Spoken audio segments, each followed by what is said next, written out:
Today, I would like to talk to you about the new tax law that have been recently passed by Congress. Now, it's not totally finished. They got some more work to do on it, but the elements are there right now. And the winners are corporations and pass-through entities. A pass-through entity is a partnership, a sub-S corporation, or better, the very best you might say might be a LLC, a limited liability company.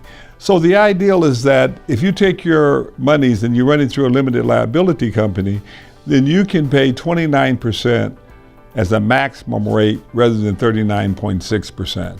That's the crux of it. Now, if you have a W-2 and you work for Ford Motor Company or Chrysler, then it probably doesn't matter whatsoever. But you're listening to this, I assume you're an investor, you're invested in real estate.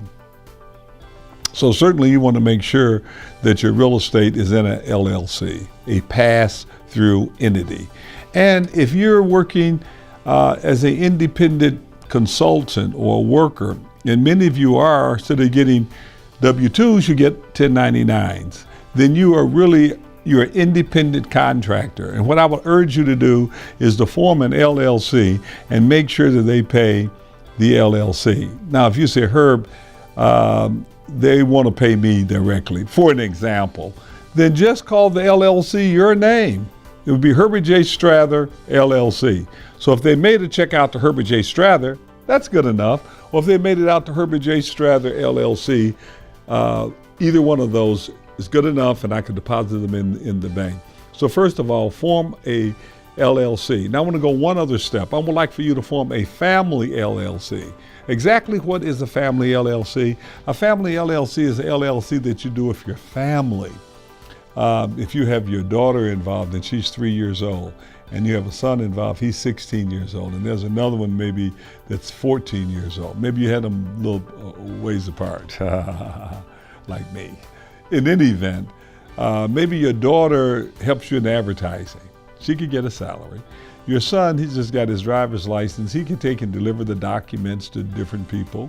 And your other son, he could help work in the office, keeping it clean, keeping it organized, producing documents and such.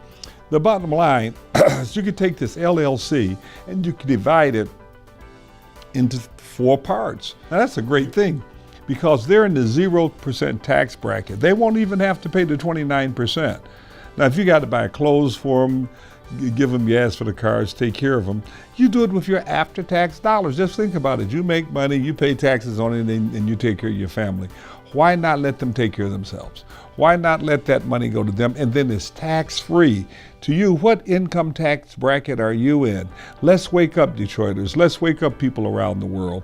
And let's take and put creative deals together that track what other people do. That's why wealthy people are wealthy. They find ways to keep their income.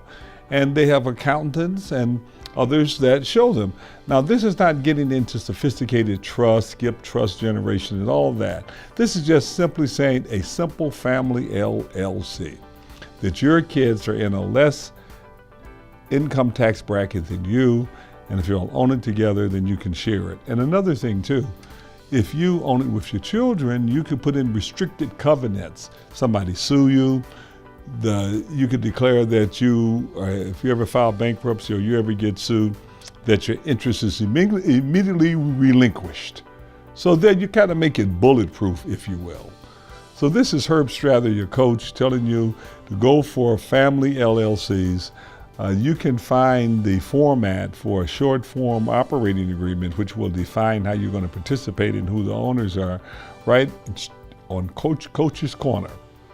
Herb Strather signing off. Remember, family LLCs is the way to go for 2018.